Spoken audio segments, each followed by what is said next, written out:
नमस्कार दोस्तों, आप देख रहे हैं रेपुटेशन मीडिया। मैं हूं आपका दोस्त राकेश पवार। दर्शकों, रेपुटेशन मीडिया के प्रोग्राम में आपका स्वागत है और आज हमारे साथ हैं आचार्य वीरेंद्र विक्रम। दर्शकों, आप आर्य समाज के उपदेशक हैं, वेदों के विद्वान हैं और इतिहास के ज्ञाता हैं। तो दर्शकों, आज हम वीरेंद्र विक्रम जी से बात करेंगे और उनसे जानेंगे कि आजकल गुर्जर समाज और राजपूत समाज के अंदर जो है कि ये गुर्जर प्रतिहार सम्राट मिहिर भोज को लेकर वैमनस्य का एक वातावरण बना हुआ है। तो ये वातावरण बनने का कारण क्या है और इस लड़ाई का अंत क्या है? क्योंकि गुर्जर समाज ये कह रहा है कि सम्राट मिहिर भोज गुर्जर समाज से आते हैं और राजपूत समाज ये कह रहा है कि वो राजपूत समाज से आते हैं। अब कहने से तो बात बनेगी नहीं, बात बनेगी प्रमाण से और सही बात से। तो अब हम आचार्य वीरेंद्र विक्रम जी से जानने की कोशिश करेंगे कि गुर्जर प्रतिहार सम्राट मिहिर भोज की जो डायनेस्टी है, जो उनका काल रहा है, वो मिडिवल हिस्ट्री में आता है। मध्यम भारत का जो युग था इतिहास का, उस युग में उनकी एक डायनेस्टी ने करीब 300-400 साल राज किया। आचार्य वीरेंद्र विक्रम जी से बात करेंगे कि उनका इस सब्जेक्ट पे क्या कहना है। आचार्य जी नमस्कार। नमस्ते राकेश जी, बहुत आपको धन्यवाद यहाँ पधारने के लिए। आपके रेपुटेशन मीडिया और आपका अभिनंदन है। जी, नमस्कार, बहुत बहुत स्वागत। बहुत धन्यवाद। आचार्य जी, ये विवाद पिछले 3-4 साल से ज़्यादा प्रकाश में आया है। मैं भी मीडिया में देख रहा हूँ, सोशल मीडिया पर, अन्य प्लेटफॉर्म पर गुर्जर समाज के लोग कुछ बोल रहे हैं, राजपूत समाज के लोग कुछ बोल रहे हैं, लेकिन वास्तविकता क्या है आप थोड़ा सा बताइए जो हमारे दर्शक देख रहे हैं। देखिए राकेश जी, मैं आपको इस मुद्दे पर, चूंकि ये मुद्दा आजकल बहुत ज़्यादा चर्चित मुद्दा बन चुका है जी, और इसको लेकर के काफ़ी तनाव भी देखने में आ रहा है, तो इसलिए जो मूल मुद्दा है जिसके कारण से ये सारी बहस चल रही है या जिसको आधार बना करके ये इतनी सारी बातें हो रही हैं, वो बेसिक रूप से कारण क्या है, ये मैं आपके सामने रखना चाहता हूँ। जी बिल्कुल। देखिए, मिहिर भोज जो है वो 9वीं शताब्दी के एक बहुत ही प्रतापी शासक हैं। ऐसे प्रतापी शासक हैं कि जिनका शासनकाल बहुत ही अगर आप देखें प्रशासन के तौर पर, तो वो इतना ज़्यादा अच्छा था कि उसकी तुलना राम राज्य से की जाती है। जी, वो खुद तो रघुवंशी सम्राट थे ही, लेकिन वो निष्कलंक चरित्र के व्यक्ति थे। स्पॉटलेस कैरेक्टर उनका था पूरी तरह। तो ऐसे सम्राट को, जिसका चरित्र इतना ऊंचा हो और जिस सम्राट ने बहुत लंबे समय तक शासन किया हो, 52 वर्षों का उनका अपना शासन काल है, और जैसी शांति सुरक्षा व्यवस्था उनके काल में थी, उसकी विदेशी जो राइटर हुए हैं, अरब राइटर, उन्होंने भी बहुत प्रशंसा की है। उसके राज्य को डाकुओं और चोरों से मुक्त राज्य माना है और समृद्धि की भी उन्होंने बहुत प्रशंसा की है उसके राज्य की। तो ऐसे शासक के विषय में चर्चा हो रही है जो जिस पर पूरे भारत को गर्व होना चाहिए, जिसने इस देश की सीमाओं की सुरक्षा की और इस भारतीय संस्कृति को बचाने का जिसने 50 साल से ज्यादा तक कार्य किया। आधी शताब्दी से भी अधिक उनका योगदान भारत की संस्कृति को सुरक्षित रखने में है।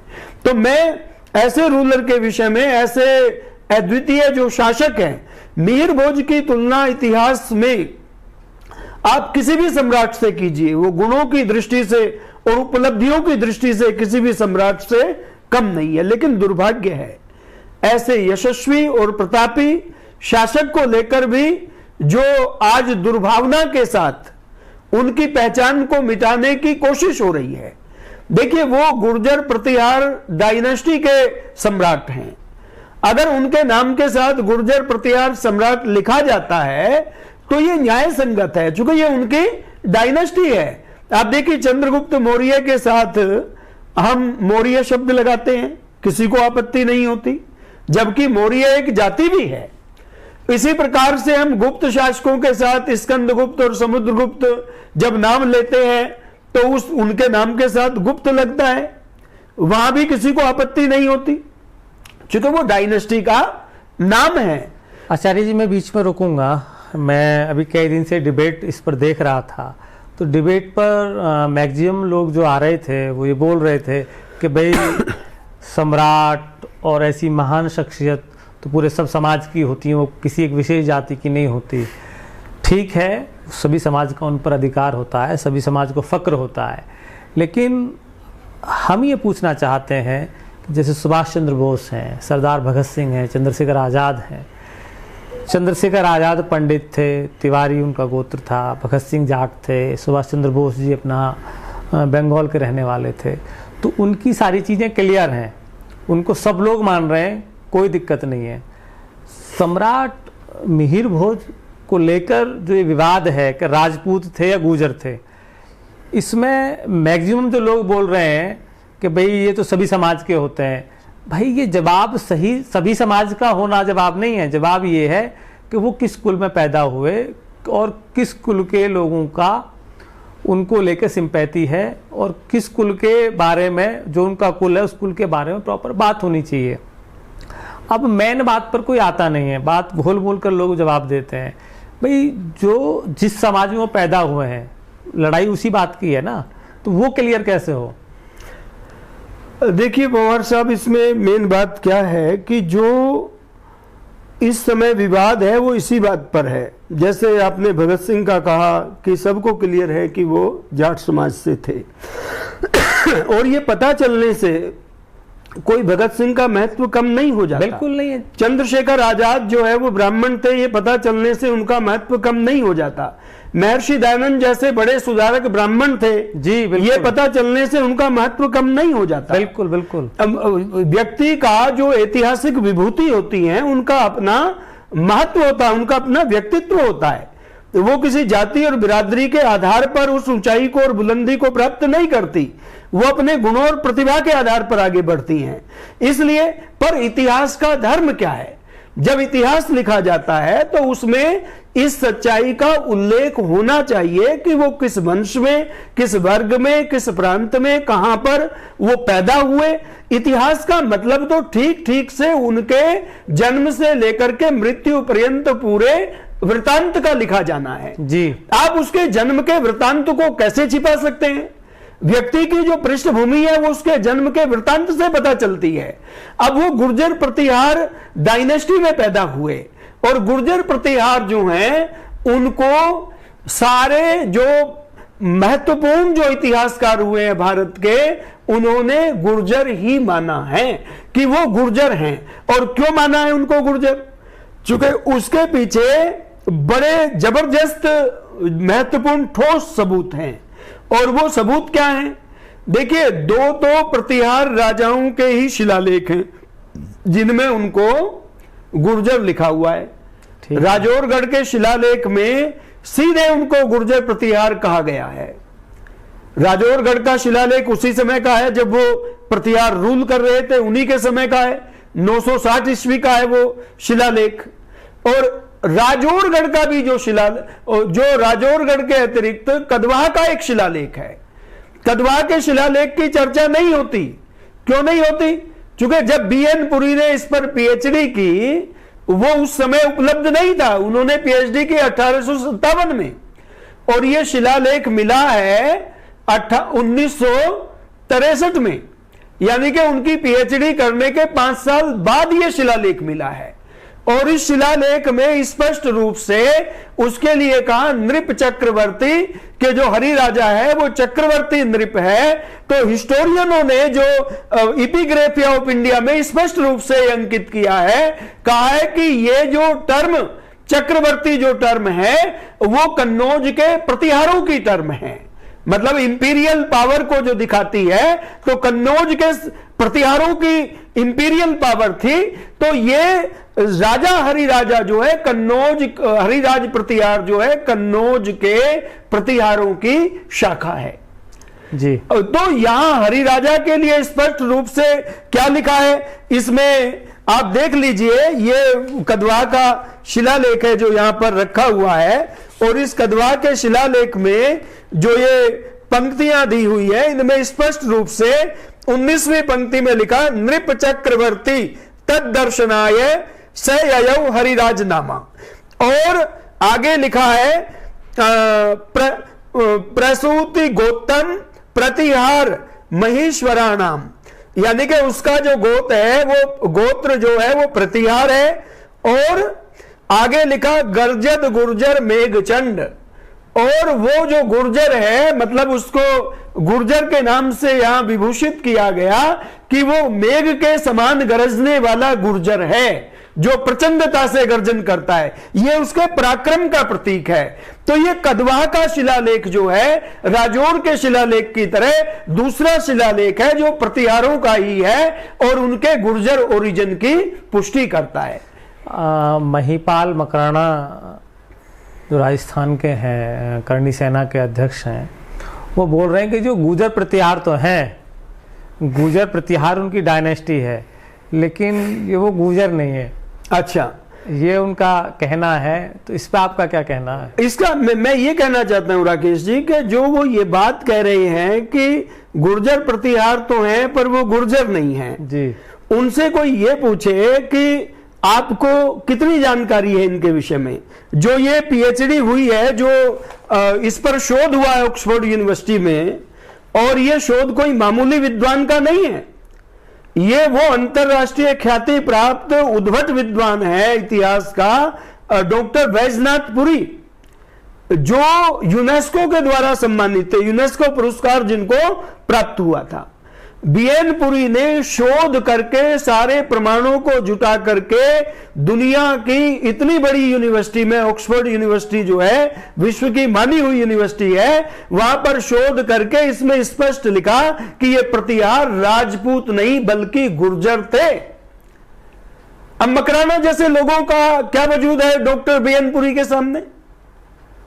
आप विचार करके देखो, अगर मकराना कोई बात बोलते हैं तो उनकी बात जो है वो कोई हिस्ट्री की जिसको एबीसीडी भी पता ना हो, और एक और बीएन पुरी जैसा धुरंधर विद्वान है जिसने इसी विषय पर शोध किया और शोध करके एक एक चीज की समीक्षा करके उन्होंने लिखा।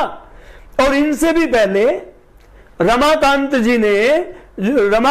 त्रिपाठी जी ने 1937 में, इन्होंने तो 57 में लिखा, उन्होंने 1937 में हिस्ट्री ऑफ कन्नौज लिखी और उन्होंने भी यही बात स्पष्ट कही कि ये प्रतिहार जो है कन्नौज के, ये राजपूत नहीं बल्कि गुर्जर हैं।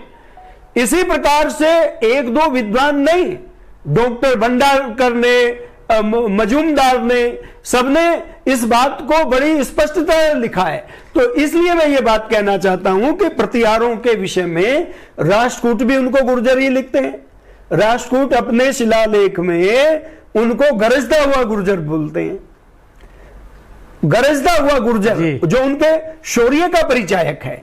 और इसी प्रकार से जैसे कदवा के शिलालेख में मेघ के समान गर्जन करने वाला कहा, राष्ट्रकूटों ने अपने शिलालेख में उसको गरजने वाला गुर्जर कहा। इसी तरह से पंप कवि, पंप भारत का जो कवि है, उसने अपने पंप महाभारत में महिपाल को गुर्जर राजा लिखा है क्लियरली।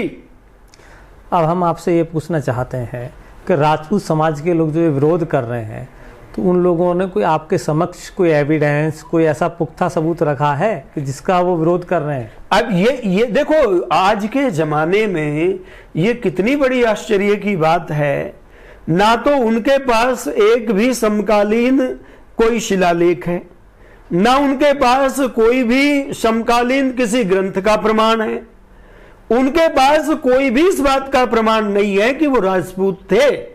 और प्रतिहारों को, इनको कहीं भी इनको राजपूत नहीं कहा गया। इनको सब जगह गुर्जर ही कहा गया। विदेशी इतिहासकार आए, अल मसूदी आया, और जो अबू जैद ने इनको गुर्जर ही लिखा, इसी प्रकार से अल मसूदी ने इनको गुर्जर लिखा, तो सबने, विदेशी ने भी लिखा। जो आपके दक्षिण के राष्ट्रकूट थे उन्होंने भी इनको कई शिलालेखों में लगातार गुर्जर कहा। और बादल स्तंभ लेख है एक, जो बंगाल के शासक थे पाल, उनका शिलालेख है, उसमें मिहिर भोज के पिता रामभद्र को उन्होंने गुर्जर नाथ कहा है कि उसने गुर्जर नाथ के दर्प को बिखेर दिया। अब आपने इतने सारे एग्जाम्पल दे दिए, इतने सारे उदाहरण दे दिए, तो राजपूत समाज के लोग इस बात को समझने के लिए क्यों तैयार नहीं है? इसका मतलब क्या है? दरअसल में इस चीज को कुछ लोग अपने अहंकार से जोड़ रहे हैं। मैं कहता हूं कि सच्चाई को, इतिहास की जो वास्तविकता है, जो सच्चाई है, उसको सबको खुले मन से स्वीकार करना चाहिए, क्योंकि वस्तु स्थिति को बदला नहीं जा सकता।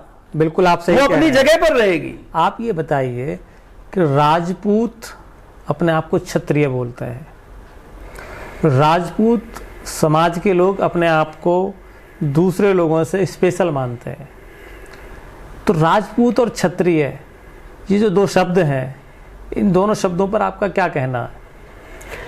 देखिए राकेश जी, विशेष बात यह है कि राजपूतों में भी क्षत्रिय हो सकते हैं, पर सभी राजपूत क्षत्रिय हो ये आवश्यक नहीं है।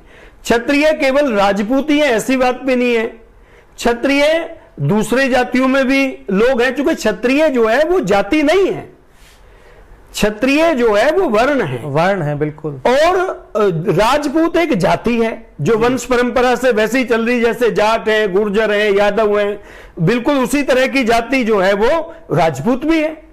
लेकिन क्षत्रिय किसे कहते हैं? क्षत्रिय राजपूत में भी हो सकता है, गुर्जर में भी हो सकता है, यादव में भी हो सकता है, जाट में भी हो सकता है, और अन्य किसी भी कम्युनिटी में हो सकता है। क्योंकि क्षत्रिय किससे बनता है? क्षत्रिय की परिभाषा क्या है? क्षत्रिय का कंसेप्ट शुरू होता है वेद से। वेद में आता है, ब्रह्मणो अस्य मुखमासीद बाहु राजन्य कृतः उरु तदस्य यद वैश्य पदभ्यंग शूद्रो अजायत है। तो ये वेद मंत्र कहता है कि ब्राह्मण जो है वो मुख से उत्पन्न हुआ, क्षत्रिय जो है वो भुजाओं के तुल्य है, और उरु प्रदेश जो है वो वैश्य है, और पग जो है वो शूद्र है।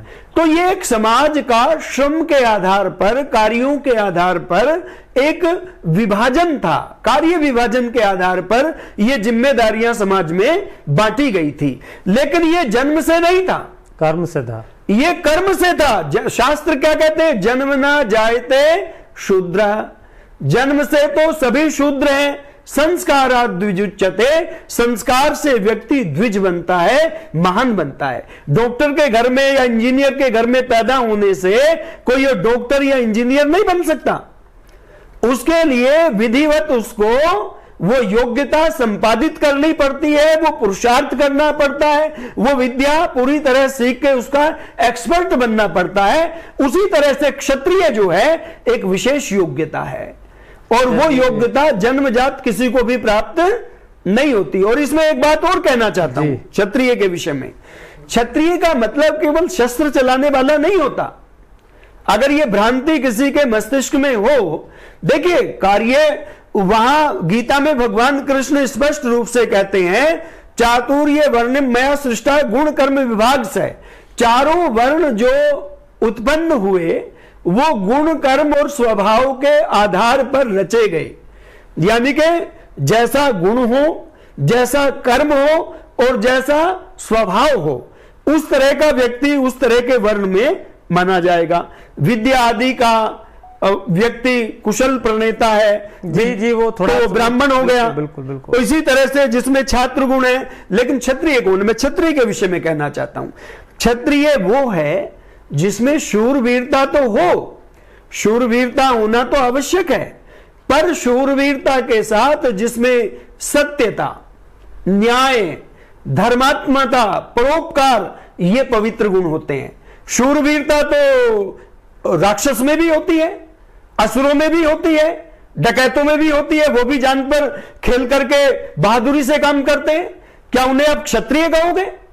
या उन लोगों को क्षत्रिय कहोगे जो छल और प्रपंच कर रहे हैं, जो झूठ का सहारा ले रहे हैं, जो गुमराह कर रहे हैं, जो सत्य को स्वीकार नहीं करता, जिसका अंतःकरण स्वच्छ और निर्मल नहीं है, जो पवित्र व्रतधारी नहीं है, वो क्षत्रिय कहलाने का अधिकारी भी नहीं है। जो राष्ट्र की, धर्म की और मानवता के मूल्यों की रक्षा करता है, उसी का नाम क्षत्रिय है। तो क्षत्रिय के अंदर ये सत्यता के पवित्र गुण भी होने चाहिए। बिल्कुल बिल्कुल। तो जो लोग ये षड्यंत्र कर रहे हैं कि सच्चाई छिप जाए, और देखिए राजपूत और गुर्जर दोनों समाज जो हैं वो प्रकृति में बिल्कुल एक जैसे हैं, दोनों में बड़े भोले लोग हैं, भावुक लोग हैं, और ये लोग ऊपर से उनको गुमराह करते हैं, और गुमराह करते हैं तो उनके मस्तिष्क में, दिमाग में एक द्वेष पैदा कर रहे हैं। तो जबकि इनमें से बहुत सारे लोग जानते हैं कि सच्चाई क्या है, पर ये उस सच्चाई को बताएंगे नहीं, क्योंकि ये क्षत्रिय का धर्म नहीं है। क्षत्रिय वही है जो सत्य को, न्याय को, करुणा को, धैर्य को, परोपकार को, तप को, स्वाध्याय को अपने जीवन में और जितेंद्रियता को प्राप्त करता है, वो क्षत्रिय है। और बाकी तो कोई समझे कि मैं तलवार चला लेता हूं, मैं बंदूक चला लेता हूं, या मैं कोई साहसिक कार्य कर देता हूं, तो राक्षस भी इन कामों में पीछे नहीं रहते। वो आसुरी वृत्ति है, असत्य को फैलाना, अन्याय करना। क्षत्रिय का तो न्याय का सबसे पहला काम है। अगर न्याय का प्रतिमान हृदय में से मिट गया तो किस बात के क्षत्रिय? जिसके हृदय में न्याय का प्रतिमान होता है वो क्षत्रिय होता है। शिवाजी महाराज को ब्राह्मणों ने राज्याभिषेक करने से मना कर दिया, लेकिन वो गुण कर्म स्वभाव से क्षत्रिय थे, और उनके अंदर जो शौर्य था, जो पराक्रम था, जो न्याय भावना थी और जो पवित्रता थी, वो आज तक भी इस देश के लोग शिवाजी के लिए अपना मस्तक झुकाते हैं। और महाराणा प्रताप जो है वो सच्चे क्षत्रिय थे, जिन्होंने देश और धर्म की रक्षा के लिए, अपनी मातृभूमि की रक्षा के लिए 25 सालों तक संघर्ष किया। इसे छात्र धर्म कहते हैं। लेकिन आप कहो कि राजपूत जाति में पैदा हो गया तो मानसिंह भी क्षत्रिय है। किस बात का क्षत्रिय है मानसिंह? एक विदेशी राजा की सेवा में उसने पूरा जीवन गुजार दिया और अपने ही लोगों को मारता और काटता रहा, और केवल राज्य के प्रलोभन में, पद के प्रलोभन में। महाराणा प्रताप से लड़ने वाला कौन था? मानसिंह। अगर महाराणा प्रताप महान है और मातृभूमि की रक्षा कर रहे हैं, तो अब मानसिंह महान कैसे हो जाएगा? शिवाजी महाराज से लड़ने के लिए कौन गया दक्षिण में? जयसिंह गए कि नहीं गए? जयसिंह ने जाकर के दक्षिण में शिवाजी महाराज से युद्ध किया। तो आप विचार सकते हैं कि यह क्षत्रिय होने का प्रमाण केवल शस्त्र चलाना नहीं है, अपने धर्म की, अपनी मातृभूमि की, अपनी संस्कृति की, नैतिक मूल्यों पर खरा उतरना भी जरूरी है। इसलिए मैं ये बात कहता हूं कि जरूरी नहीं है कि जो राजपूत हो वो क्षत्रिय ही हो। अब आप ये बताइए आचार्य जी, राजपूत समाज के कुछ विद्वान बोल रहे थे कि जी गुर्जर तो ये गौचर हैं, पशु चराते हैं, और सम्राट प्रतिहार मिहिर भोज के यहाँ ये लोग दूध और गाय का व्यापार करते थे या वहां देने जाते थे, इस तरीके की। देखिए, मैं राकेश जी आपको एक बात कहता हूं, कई लोगों की मानसिकता में कितनी गिरावट है सोच में, ये समझने की आवश्यकता है। आज राजपूत समाज के नौजवान जो बेचारे अपने रोजगार की प्राप्ति के लिए कहीं गार्ड की नौकरी कर रहे हैं, कई मेहनत मजदूरी कर रहे हैं, कोई पशुपालन कर रहा है, कोई कृषि कर रहा है, जैसे गुर्जर जात और दूसरे लोग करते हैं उसी तरह से आज वो भी बेचारे अपना वो कर रहे हैं। राजा महाराजा तो कोई एक दो ही हुआ करते थे, कोई पशुपालन करता था, उसको मेहनत मजदूरी करके अपनी आजीविका चलाते हैं। और ये मिथ्या अहंकार में कुछ लोग ऐसे फूल रहे हैं, इन्हें वास्तविकता नजर नहीं आती। अरे भाई, पशुपालन करना क्या ये कोई गिरावट का काम है? खेती करना क्या ये कोई नीच कर्म है? वेद में क्या कहा? कृषि मित कृषिस्व वित्ते रमस्व बहुमन्यमान है। वेद कहता है कि कृषि के तुल्य श्रेष्ठ कर्म कर, और गोपालन को तो वेद में बहुत श्रेष्ठ माना गया है। ये गोचर गोचर करते हैं। अरे क्षत्रिय शिरोमणि भगवान कृष्ण कौन थे? वो ग्वाल थे कि नहीं थे? जी बिल्कुल बिल्कुल। उन्होंने गाय चराई कि नहीं चराई? और ये इनको शर्म नहीं आती ऐसे लोगों को जो इस बात पर, देखिए भारत के 2 ही मुख्य व्यवसाय थे जो सबसे बड़े गिने जाते थे जी। एक तो गौपालन जो पशुपालन में आता था, और दूसरा कृषि जी। बाकी आजकल की तरह उद्योग धंधे उस समय नहीं होते थे। हर गांव एक स्वतंत्र इकाई होती थी, गांव की जरूरत का सामान हर गांव में तैयार हो जाता था। मोची जूता बना देता था, नाई बाल बना देता था, लुहार लोहे के सामान, कुम्हार बर्तन बना देता था, जुलाहा कपड़े बुन देता था, धोबी धोकर लाता था। सारी गांव की जरूरतें, गांव एक आत्मनिर्भर इकाई हुआ करती थी। आजकल की तरह उद्योगीकरण नहीं था उस समय। ये तो हमने भी देखा है। तो वस्तु विनिमय चला करता था, उनको अनाज उसके बदले दिया जाता था। जी जी जी। तो मैं आपसे कहना चाहता हूं कि जो इस तरह की बात कर रहे हैं उन्हें समझना चाहिए कि कृषि और पशुपालन केंद्रित भारत की अर्थव्यवस्था रही है, और उसमें सबसे पहला स्थान किसका था? आज भी हम गिनते हैं तो कहते हैं गोधन गजधन वारी धन, गोधन गजधन वाजी धन और रतन धन खान। इन रत्नों की बात होती है, चर्चा होती है। सबसे पहले धनों में गोधन आता है, गजधन, फिर हाथी, गोधन गजधन वाजीधन, फिर घोड़ा, गोधन गजधन वाजीधन और रतन धन खान। रतन तो बाद में आते हैं, हीरे मोती जवाहरात। सबसे पहले गोधन। और देखिए गुर्जर केवल पशुपालन ही नहीं करते थे, गुर्जर कृषि भी करते थे। राजौरगढ़ का शिलालेख जो 1000 साल पहले लिखा गया, आज से 1000 साल वाले शिलालेख में वर्णन है कि यहां गुर्जर प्रतिहार राजा भी है माथन देव, जिसके विषय में लिखा है कि परम भट्टारक महाराजा धीराज परमेश्वर माथन देव, उसकी पूरी उपाधि जो उसमें लिखी है। और आगे क्या लिखा? उसमें लिखा कि आसपास के जितने भी क्षेत्र हैं, together all the neighbouring fields are cultivated by Gurjars. सारे क्षेत्रों पे गुर्जरों के द्वारा खेती की जाती है। आज से 1000 साल पहले भी गुर्जर कृषक कौम थी, पशुपालक कौम थी, लेकिन उसमें राजा भी थे। चूंकि ये तो गुण कर्म स्वभाव पर था। राजा सब तो होते ही नहीं है। हाँ, तो मान लिया किसी भी कम्युनिटी में से एक व्यक्ति राजा बन जाएगा तो बाकी क्या करेंगे? कुछ कृषि करेंगे, कुछ पशुपालन करेंगे, कुछ सेना में जाएंगे। तो सब जैसे जिसकी रुचि का काम होगा या योग्यता का, सब अपना काम संभालते हैं। अब जो ये आज कृषि को हीन बताया जा रहा है, वेद में जिसकी इतनी महिमा का वर्णन है, गौपालन को हीन बताया जा रहा है। अरे बलराम, क्षत्रिय शिरोमणि बलराम, उनके कंधे पर तो हल है, हल लेके चलते थे। किसका प्रतीक है? कृषि का। तुम पशुपालन और कृषि को, बिना पशुपालन के कृषि का कोई महत्व है? पशुपालन और कृषि दोनों एक साथ जुड़े हुए व्यवसाय हैं। बैलों के, गाय के बिना कृषि संभव नहीं है। अच्छा, आप और मैं एक बात और कहना चाहता हूं, केवल यही नहीं, रामायण काल में देखिए महाराजा जनक ने हल चलाया, तब तो सीता की प्राप्ति हुई। जी जी बिल्कुल। ये रामायण कहती है, मैं नहीं कहता। हल्के फाल को सीता कहा जाता है। हल्के फाल से वो घड़ा टकराया, जैसी लोक कथा उसमें है। तो ये राजा जनक भी हल चला रहे हैं रामायण काल में, और द्वापर में जो है, आप त्रेता में राजा जनक चला रहे हैं, द्वापर में जो है वो बलराम जो है उनका चिन्नी हल है, वो कंधे पर हल रखते हैं। कृष्ण भगवान ग्वाले हैं, वो गौ चरा रहे हैं। इनको तो बड़ा पुण्य कार्य माना जाता था। तो पता नहीं आज किस मानसिकता के लोग हैं जो ये बात कर रहे हैं, भाई कृषि करने वाला व्यक्ति का कोई क्षत्रिय नहीं बन सकता घर में, उसमें से कोई सम्राट नहीं बन सकता। ये किस प्रकार की विडंबना है? अच्छा, ये बताइए, ये प्रतिहार वंश लगभग 10वीं शताब्दी तक रहा।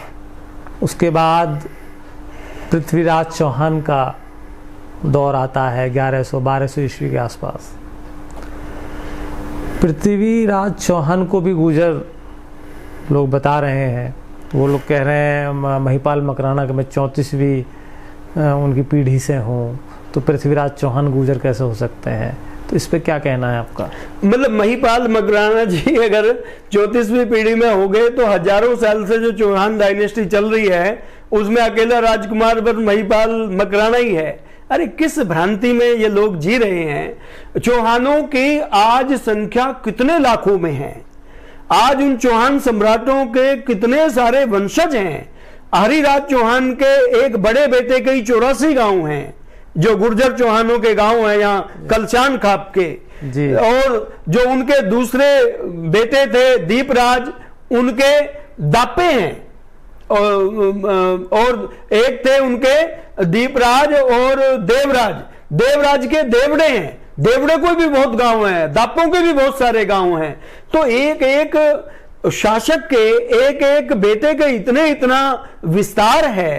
तो अब इन इतने हजार सालों की चौहान डायनेस्टी में अकेला वही व्यक्ति है। ये मतलब कपोल कल्पित ये बातें, आत्ममुग्धता की बातें ये कर रहे हैं। शर्म आनी चाहिए इन बातों से कि चौहान डायनेस्टी कितनी बड़ी है, कितने लोग उसमें हैं। मतलब गुर्जरों का मुख्य क्लेम है। अगर चौहानों की बात करो तो राजपूत का तो 13वीं शताब्दी से पहले राजपूत जाति का कहीं अस्तित्व नहीं है हिस्ट्री में। तो ये अस्तित्व में कैसे आए राजपूत? चौहान, चालुक्य, प्रतिहार, परमार, तोमर, गहलोत, भाटी, चंदेल, ये सब मुख्य मुख्य वंश जो हैं गुर्जरों के वंश हैं। ये प्रतिहार वंश के 13वीं शताब्दी तक, और ये प्रतिहारों के सामंत थे, सब उन्हीं के समय के वंश है, उन्हीं के समय के वंश हैं, उन्हीं के सब सामंत थे। इनसे उन सब के विवाह संबंध भी थे आपस में, ये आपस में रिश्तेदार भी थे सारे लोग, और इन सब के देश को गुर्जर देश कहा जाता था। अब ये राजपूत जो शब्द है, आप बोल रहे हैं कि 1300 ईस्वी के बाद आया, तो इस शब्द की उत्पत्ति कैसे हुई, इसके बारे में कुछ आप थोड़ा बताएंगे? राजपुत्र जो है वो एक प्रकार से राजा का पुत्र। देखिए, राजपुत्र शब्द प्राचीन भी बहुत सारी चीज जगह पर मिलता है, रामायण महाभारत आदि जगह में राजपुत्र शब्द मिलता है, पर कहीं भी जातीय अर्थ में इसकी प्राप्ति नहीं होती जी। वहां ये केवल संतान के अर्थ में प्राप्त होता है। अब कहीं किसी काल में राजपूत जाति का कोई पता नहीं चलता। 13वीं शताब्दी के बाद ही गुर्जरों के इन परिवारों में से ही कुछ लोग फिर राजपूत कहलाने लगे। और कौन लोग हैं वो, मतलब उनको थोड़ा विस्तार में बताएंगे? वो उन्हीं के परिवारों के लोग हैं। देखिए, होता क्या था कि जब 1192 में पृथ्वीराज की पराजय हुई, पराजय के बाद चौहान और उनके जितने भी ये सामंत थे, ये इधर उधर सब बिखर गए चारों दिशाओं में। चूंकि चारों तरफ मार काट का वातावरण था और गोरी चूंकि उस समय विजयी हो चुका था, तो ऐसे में जितने भी गुर्जर थे वो सब एक तरह से गुरिल्ला वार लड़ने लगे उस समय से। लेकिन थोड़े से अभी छोटे छोटे राज्य गुर्जरों के बचे हुए थे, जैसे गुजरात का अनिलवाड़ा था, रणथंभोर था चौहानों का, या फिर जो यहाँ के गुर्जर थे चित्तौड़ के गहलोत, उनका चित्तौड़ वाला किला था। इसी प्रकार से छोटे मोटे जहां तहां ये बचे हुए राज्य थे। अंत में अलाउद्दीन खिलजी ने 1301 और 2 आते आते इन सब राज्यों का भी सफाया कर दिया। तो गुर्जर पूरी तरह से बागी हो गए। लेकिन कुछ लोग जो इन्हीं के परिवारों के ही लोग थे, जो जिनकी राजपूत उपाधियां थी, उन्होंने सत्ताओं को स्वीकार कर लिया। किसी को 10 गांव, किसी को 20 गांव, किसी को एक किला दे दिया। किस शर्त पर? भारी राज्य कर देने की शर्त पर। जो आक्रांता यहाँ आए, हाँ, और जिन्होंने यहाँ लड़ाई लड़ी, उनकी अधीनता में जिसने राज्य स्वीकार, गुर्जरों ने स्वीकार नहीं किया, वो बागी हो गए। लेकिन उन्हीं के परिवार के जो कुछ लोगों ने स्वीकार किया, वो शाखा उनकी राजपूत कहलाई। इससे पहले यहां कहीं ना तो चौहान उससे पहले कहीं राजपूत हैं, ना प्रतिहार उससे पहले कहीं राजपूत हैं, ना गहलोत उससे पहले कहीं राजपूत हैं, ना उससे पहले कहीं चालुक्य राजपूत हैं। इन सबके लिए तो गुर्जर शब्द का प्रयोग हुआ है। तो ये राजपूत आप बता रहे हैं कि उन्हीं राजाओं की संतान है, जो राजा गुर्जर राजा जो राज कर रहे थे, हाँ जी, उन्हीं की संतान है, उन्हीं की संतान है। तो ये राजपूत जो राजपुत्र या ये राजपूत जो वर्ड है, ये उनकी कैसी संतान है? थोड़ा सा उसके बारे में विस्तार में बताएंगे कुछ? नहीं, विस्तार में क्या, देखिए होता क्या है कि राजाओं का क्या होता था कि जो राजा किसी राजा की लड़की से शादी करता था तो वो तो रानी कहलाती थी, लेकिन राजा कई शादियां ऐसी भी कर लेते थे जो किसी राजवंश से जो महिलाएं नहीं आती थी, लेकिन वो भी उनकी पत्नियां होती थी। दूसरी जातियों में भी राजा लोग शादी कर लेते थे, और जो युवराज जो बनता था वो किसी रानी का पुत्र ही बनता था। उस समय कुछ ऐसी व्यवस्था प्रचलित थी। मैं आपको उदाहरण देना चाहता हूं जी। जैसे मेवाड़ के अंदर एक घटना घटी कि जो बनवीर था, जिसने महाराणा सांगा के बड़े बेटे विक्रमादित्य को कत्ल कर दिया, और विक्रम को कत्ल करने के बाद फिर उदय सिंह को कत्ल करने आया, जो महाराणा प्रताप के पिता थे जी, जिसको पन्ना ने बचा लिया अपने साहस और चातुर्य से, अपने बेटे का बलिदान देकर के पन्ना ने उसको बचा लिया। तो आप देखिए बनवीर कौन था?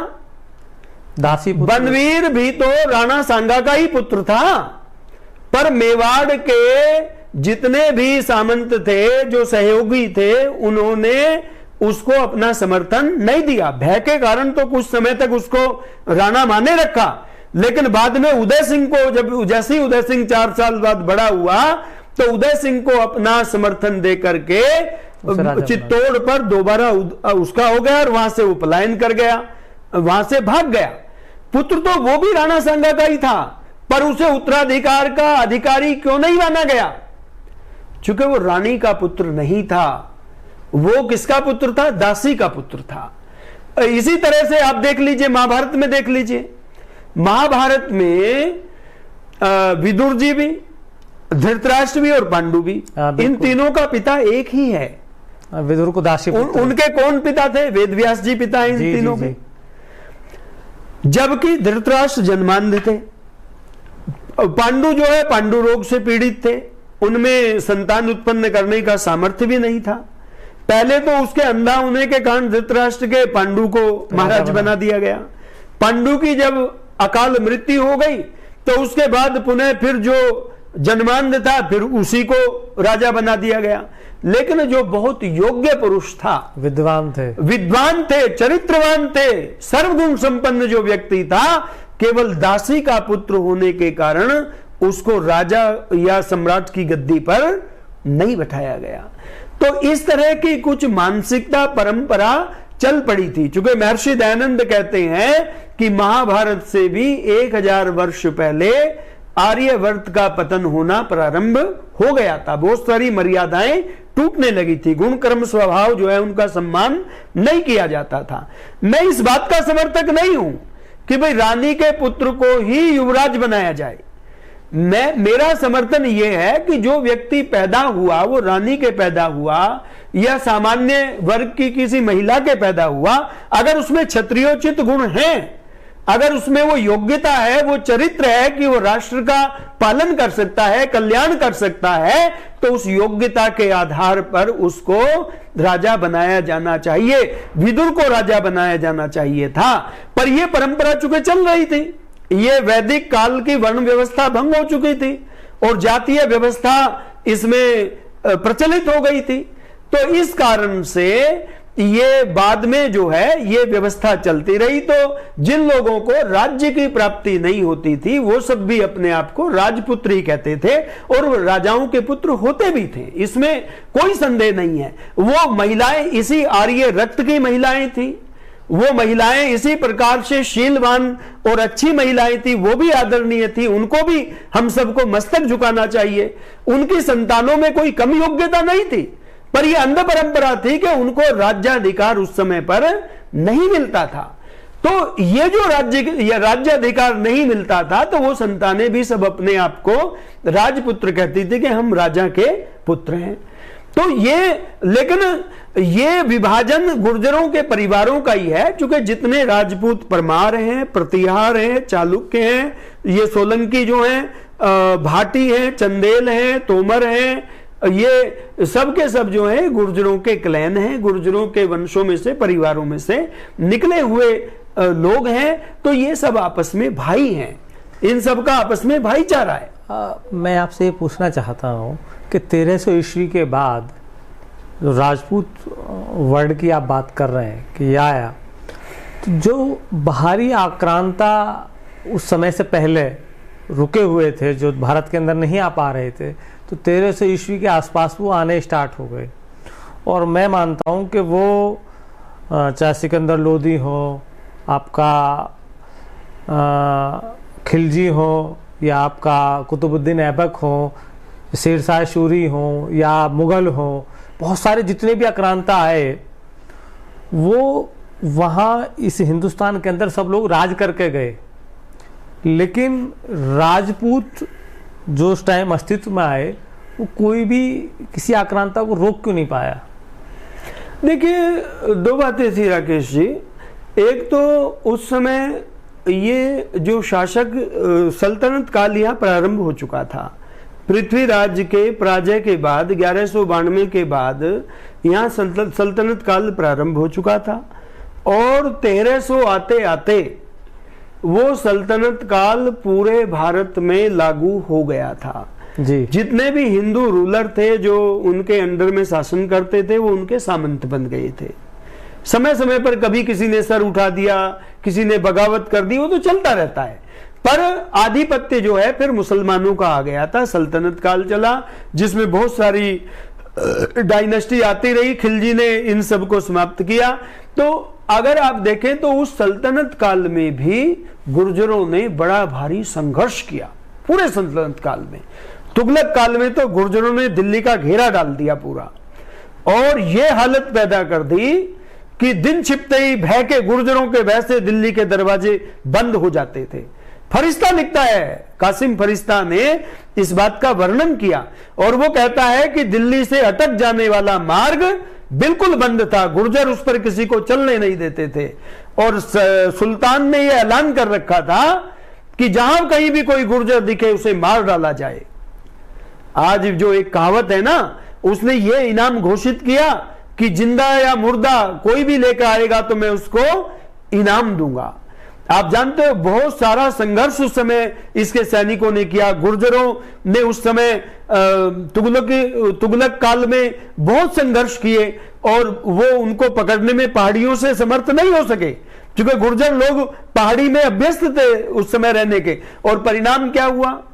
परिणाम ये हुआ कि तभी से कहावत चल गई कि गुर्जर से उज्जड़ भली और उससे भली उजाड़, और जहां भी गुज्जर देखिए वहीं दीजिए मार। ये किसने चलाया? तुगलक ने और उसके चापलूसों ने।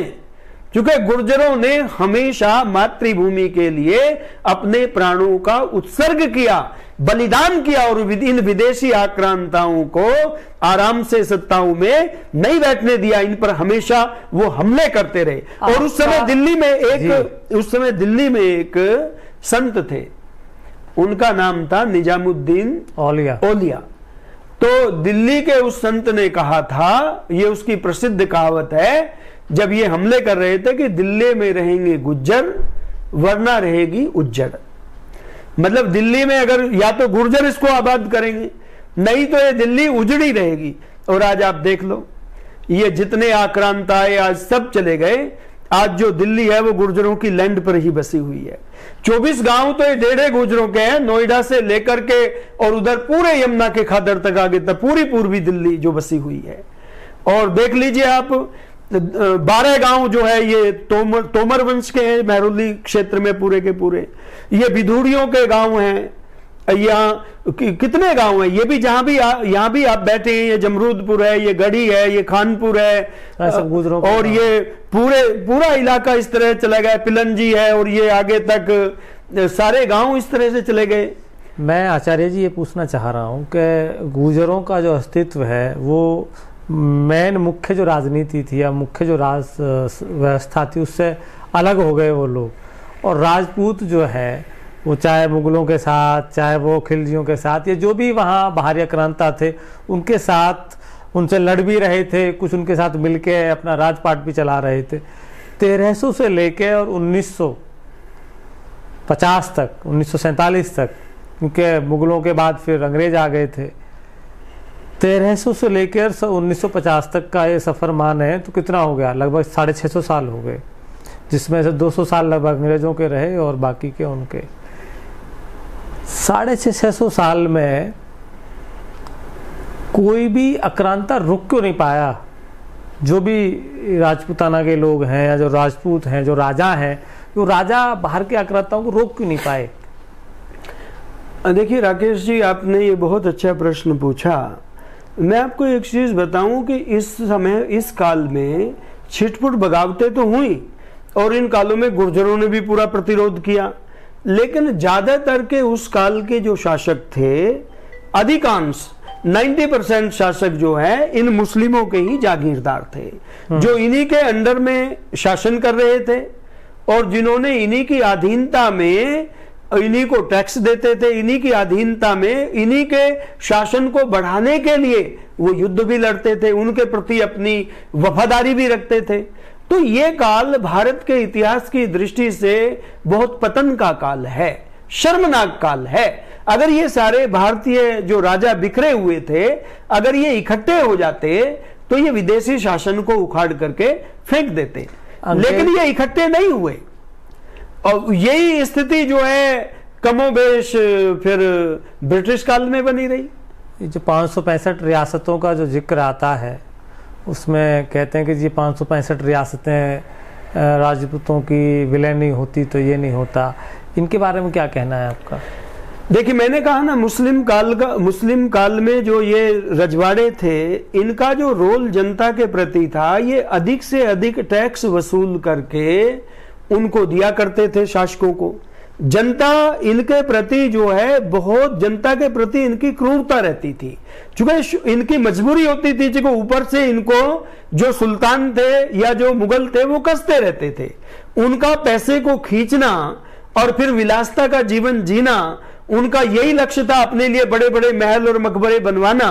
और उसके बाद आप देखिए, जब अंग्रेज आए तो अंग्रेज तो आया ही व्यापारी बनकर था, अंग्रेज तो सौदागर बनकर आया था ना। सारे राजा जो है उसने साथ मिलकर टैक्स वैक्स वो, हाँ, उसने जब ये देखा कि यहाँ जो लोग शासन कर रहे हैं वो तो बहुत कमजोर हैं, यहाँ की जनता का जो शोषण हो रहा है, यहाँ का जिस प्रकार का स्ट्रक्चर है, वो तो व्यापार करने आए हुए व्यक्ति ने जितनी जल्दी भारत पर कमांड किया और जिस तरह से यहाँ के लोगों ने उनका साथ दिया, थोड़े से मुट्ठी भर लोगों का, और अपने लोगों की गर्दनें काटी, अपने लोगों का दमन किया।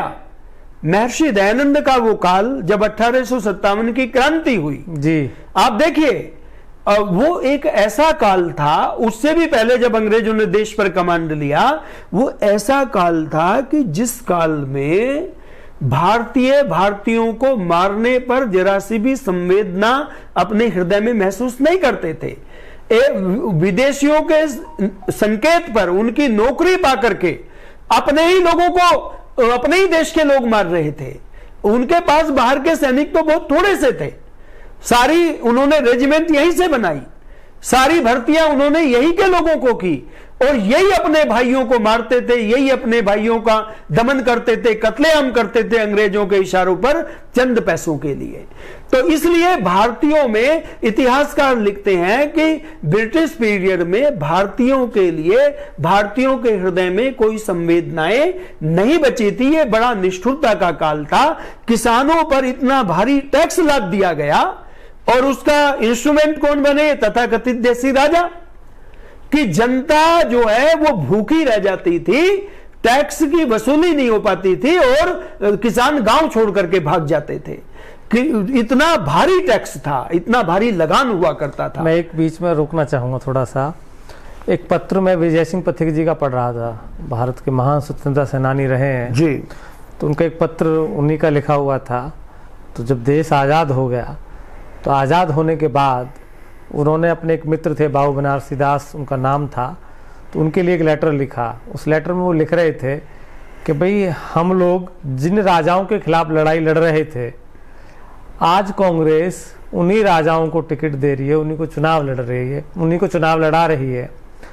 तो ये देश आज़ाद कहाँ हुआ भाई? इनसे तो आम आदमी और किसान उस टाइम भी लड़ रहा था और आज देश आज़ाद होने के बाद सत्ता इन्हीं के हाथ में है। तो फिर ये देश आजाद होना और ना होने में क्या अंतर रह गया? वो अपनी पीड़ा उसमें व्यक्त कर रहे थे। बिल्कुल आपने ठीक कहा, लेकिन आप मुझे एक चीज बताइए, ये तो इनके हाथ के खिलौने बने हुए थे। ये राजा अगर 565 भारत के मालिक थे और ये इतने बढ़िया राजा थे, फिर 200 साल अंग्रेजों का गुलाम कैसे रहा देश? जी। अरे अंग्रेजों के हर प्रोविंस में जितनी भी ये स्टेट आती थी, जितने भी ये राज्य आते थे, अंग्रेज रेजिडेंट की मर्जी के बिना वहां पत्ता भी नहीं हिलता था। कलेक्टर के सामने इनकी कोई औकात नहीं होती, जो अंग्रेजी होता था। और इन्होंने टैक्स वसूली का एक जरिया बना रखा था और इन राजाओं की, इनकी जनता में इतनी बुरी इमेज हो गई थी, चूंकि शोषण करने का तंत्र जमींदार बैठा करके ऊपर से नीचे तक था। नीलामी की प्रथा का अंग्रेजों ने प्रारंभ किया। ना दिएंदे जो बेचारे मजबूरी में दे नहीं पाते थे, दो के सिर एक जगह बांध देते थे, घोड़ों की टापों से उसको खिंचवा दिया करते थे। ऐसी क्रूरतापूर्ण वसूली के तरीके इन्होंने अपनाए हुए थे। तो सरदार पटेल ने धमकाया था इन देशी राजाओं को। जब देश आजाद हो गया, लोग कहते हैं दान दे दी। अरे सेना तो सारी सरदार पटेल की कमांड में थी।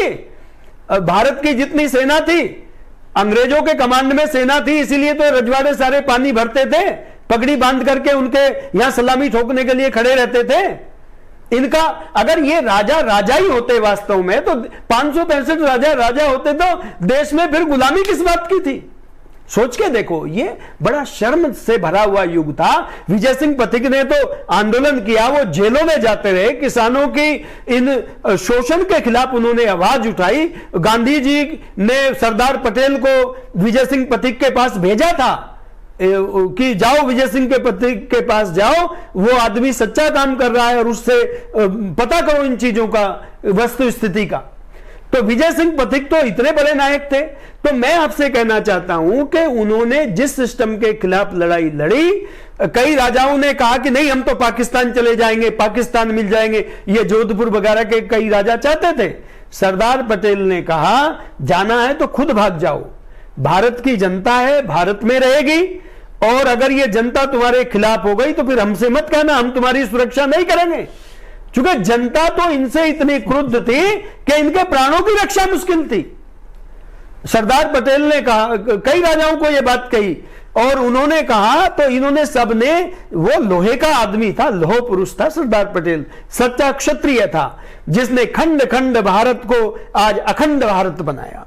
भारत की इतनी बड़ी सामरिक शक्ति जो आज खड़ी है, उसके मूल में भारत का सच्चा निर्माता लोह पुरुष सरदार वल्लभ भाई पटेल है। इसलिए मैं ये बात कहना चाहता हूं, ये देने वाले थे, कोई एक राज्य दे देता, सारी सेना तो सरदार पटेल के कमांड में थी। निजाम को सीधा कर दिया 1 मिनट में। इनकी क्या औकात थी? निजाम के पास तो काफी सेना थी, 10,000 सेना रखने का तो सीधे ही वो मिल गया था। बहुत सारे उसने गुंडे अराजक तत्व भर्ती कर रखे थे। सरदार पटेल ने इतनी देर में झुका दिया, घुटनों पर आ गया था निजाम। तो इसलिए जो ये कहते हैं हमने दान दे दी, अरे ये 200 साल का कार्यकाल तो भारत की गुलामी का काल है, बहुत शर्मनाक काल है। जब इस काल को पढ़ते हैं तो माथा शर्म से झुक जाता है। और मैं इसके लिए किसी जाति को जिम्मेदार नहीं ठहराता, ना वो सारी रियासतें राजपूतों की थी, ऐसा भी नहीं था। वो मैं शासक वर्ग की बात कर रहा हूं जो उस समय शासक थे। सामान्य राजपूत तो बेचारा उस समय भी मेहनत मजदूरी करता था, पशुपालन करता था, उस समय भी वो कृषि करता था, वो भी इनके शोषण का वैसा ही शिकार होता था जैसे दूसरी जातियां हुआ करती थी।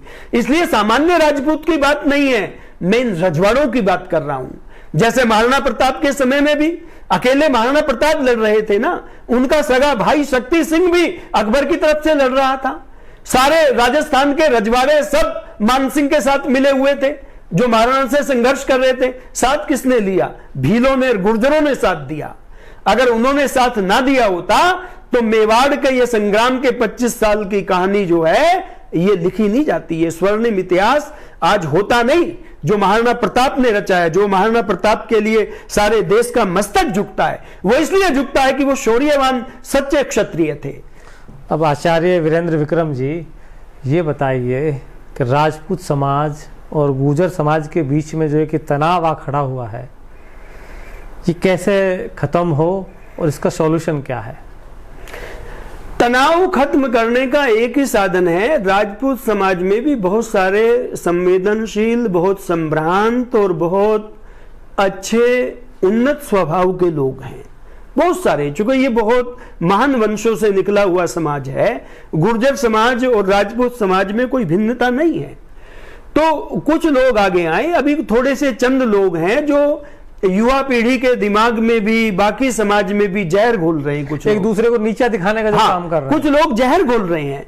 तो मैं ये चाहता हूं कि दोनों तरफ से कुछ संवेदनशील लोग, समझदार लोग, मैच्योर लोग, परिपक्व लोग बैठें और सच्चाई को, हिस्ट्री की स्वीकार करें। उससे ना कोई छोटा होगा ना कोई बड़ा होगा। हम सब एक ही परिवारों के लोग हैं, एक ही वंश के लोग हैं, हम सबके बाप दादा एक ही हैं। और अब जो सम्मान मिलेगा वो अपनी योग्यता से मिलेगा। जैसे जिसमें योग्यता होगी, जैसा जिसका गुण होगा, जैसा जिसका कर्म होगा, जैसा जिसका स्वभाव होगा, वैसा सम्मान व्यक्ति जगत में प्राप्त करेगा। इसलिए मैं ये कहना चाहता हूं कि जो प्रतापी लोग होते हैं, जो शूरमा लोग होते हैं, वो हमेशा कुल और वंश से जुड़कर सम्मान नहीं खोजते। वो अपने पराक्रम से, विक्रम से, प्रतिभा से, अपने पुरुषार्थ और तप से जगत में सम्मान प्राप्त करते हैं और सब लोग उन्हें, उनके लिए झुकते हैं। तो ये कोई नहीं, तो इसलिए मेरा, लेकिन इतिहास जो है उसे सच्चाई के साथ अंकित किया जाना चाहिए। इतिहास में छल नहीं होना चाहिए। हम कहते हैं तथ्य है, प्रमाण है, आप बैठो, इतिहास को विकृत मत करो। ये कई साल से चला आ रहा है मामला, तो इसमें भारत सरकार को कोई कमेटी बनानी चाहिए या किस तरीके से क्या होना चाहिए? आपकी राय क्या है इसमें? क्योंकि ये किसी एक स्टेट का मसला नहीं है, ये कई स्टेट का मसला है। तो इसमें भारत सरकार का दखल बहुत ज़रूरी है। और दखल का मतलब ये है कि जो भी इतिहास के स्कॉलर हैं, वो कुछ जो भी विद्वान लोग हैं, वो इस पर डिबेट करें, डिस्कशन करें कि भाई ये एक्चुअल में है क्या। तो आपका क्या मानना है? देखिए राकेश जी, मैं एक बात कहना चाहता हूँ। ये इतना बड़ा राष्ट्रीय महत्व का मुद्दा है, ये अकेले हरियाणा की बात नहीं है। मैं वही बोल रहा हूँ। ये उत्तर प्रदेश में भी, ये मध्य प्रदेश में भी, और मध्य प्रदेश उत्तर प्रदेश नहीं, पूरे देश में राजपूत और गुर्जरों की भारी संख्या है जी। 10-12 प्रदेशों में तो सीधे सीधे ये आबादी एक दूसरे के सामने आ जाती है इस बात को लेकर के। तो मेरा ये कहना है कि इस पर सुप्रीम कोर्ट की निगरानी में एक हाई लेवल कमेटी बने और सुप्रीम कोर्ट एक एक तथ्य को बारीकी से जांचे और जांच करके इस समस्या का न्यायोचित, समझौतेआत्मक नहीं, न्यायोचित समाधान करे। चूंकि न्यायालय से न्याय की उम्मीद होती है और यह करोड़ों लोगों से जुड़ा हुआ प्रश्न है, किसी एक दो लोगों के पक्ष की बात नहीं है। इसकी समीक्षा खुलेआम पूरे सोशल मीडिया पर चल रही है। तथ्य जो है प्रकाश में आ चुके हैं, कोई चीजें छुपी ढकी नहीं है। अगर इसमें किसी कारण से गलत निर्णय आता है तो कोर्ट की भी शाख पर एक बहुत बड़ा प्रश्न पैदा होता है। इसलिए मैं कहता हूं कि बड़ी कोर्ट को, जो सुप्रीम कोर्ट है, चूंकि अलग अलग प्रदेशों में कहां तक लड़ोगे, रोज विवाद खड़े होते रहेंगे। बिल्कुल बिल्कुल। तो सुप्रीम कोर्ट में एक बड़ी जजों की भी एक बड़ी बेंच के सामने ये मामला जाए और निष्पक्ष रूप से बिल्कुल सत्यता और न्याय के आधार पर इसका निस्तारण हो और सुप्रीम कोर्ट की उसको सभी लोग माने, सभी लोग उसको स्वीकार करें और विवाद हमेशा के लिए समाप्त हो, इतिहास की सच्चाई सुरक्षित हो, संरक्षित हो, जो जरूरी है। राजपूत समाज और गुर्जर समाज के जो युवा आज बहुत हल्की हल्की बातें कर रहे हैं जो नहीं करनी चाहिए, क्योंकि उससे देश और समाज के बीच में एक वैमनस्य पैदा होता है। तो उनसे क्या अपील करना चाहेंगे आप? देखिए, मैं सभी अपने नौजवान साथियों से, सभी अपनी नौजवान पीढ़ी से ये निवेदन करना चाहता हूं और आपको एक सुझाव भी देना चाहता हूं कि नौजवान जो है, अगर उसमें नैतिकता नहीं है तो आसुरी भावों की ओर चला जाता है। हमें राक्षस नहीं बनना, हमें सच्चा क्षत्रिय बनना है। आप छात्र धर्म के लिए लड़ रहे हैं दोनों, तो क्षत्रियत्व में यही आता है कि उसकी वाणी संस्कारित हो, उसके भाव संस्कारित हो, अपने मूल्यों को, अपनी संस्कृति को, अपने उच्च स्वभाव को हमेशा ध्यान में रखें और जो एक न्यायोचित तरीका होता है, जो एक सभ्य तरीका होता है समाज का, वाद विवाद का, जो एक सही तरीका होता है शास्त्रार्थ का, विचार विनिमय का, विचार गोष्ठियों का, जो शास्त्रार्थ आदि काल से भारत में होते रहे हैं, वैसे ही तत्व का निर्णय करना चाहिए। और इस निर्णय को करने में विचार भिन्नता में कोई मुश्किल नहीं है। अगर किसी को कोई विचार भिन्नता भी है तो लोकतंत्र में भिन्न विचार का भी आदर किया जाना चाहिए, तो हमें उससे कोई आपत्ति नहीं है। पर मैं ये कहना चाहता हूं, आप अपने ही परिवारों को गाली दे रहे हैं। आपको इतना अफसोस होगा, चाहे वो गुर्जर हो चाहे वो राजपूत हो, जब आपको पता चलेगा कि आप एक ही बाप दादाओं की संतान हैं, एक ही वंश का खून आपके अंदर है, तो आपकी शर्मिंदगी इतनी होगी कि आप जिसको गाली दे रहे थे वो दूसरा नहीं है, वो तुम्हारे ही बाप दादा है, वो तुम्हारे ही भाई हैं। तो इसलिए मेरा निवेदन है कि आप अपने जीवन में अगर अच्छा बनना चाहते हैं, अगर यश और कीर्ति प्राप्त करना चाहते हैं, सम्मानजनक जीवन प्राप्त करना चाहते हैं, आडंबर से और मिथ्या अभिमान से सम्मानजनक जीवन प्राप्त नहीं होता, वो सद्गुणों से होता है, और उसके लिए प्रयास करें। यही हमारी सच्ची स्ट्रेंथ और शक्ति है, इससे देश का सौहार्द बनेगा। तो ये मेरा सुझाव अपनी नौजवान पीढ़ी के लिए। आचार्य जी, आपने बड़े विस्तार से सारी बातों पर आपसे बात हुई, आपने बड़े विस्तार से सब बातें बताई। मुझे आशा है कि समाज और देश के लोग आपकी इन बातों पर गौर करेंगे और एक अच्छे समाज की संरचना अपने आप में होगी। तो आपसे बात करके हमें बड़ा अच्छा लगा और आपने बड़ी अच्छी बातें की, तो आपको नमस्कार। धन्यवाद राकेश पवार जी, आपका यहाँ पधारने के लिए बहुत बहुत धन्यवाद। जी नमस्कार। तो दर्शकों, आज के प्रोग्राम में बस इतना ही। आप देखते रहें रेपुटेशन मीडिया। मैं हूँ आपका दोस्त राकेश पवार। नमस्कार।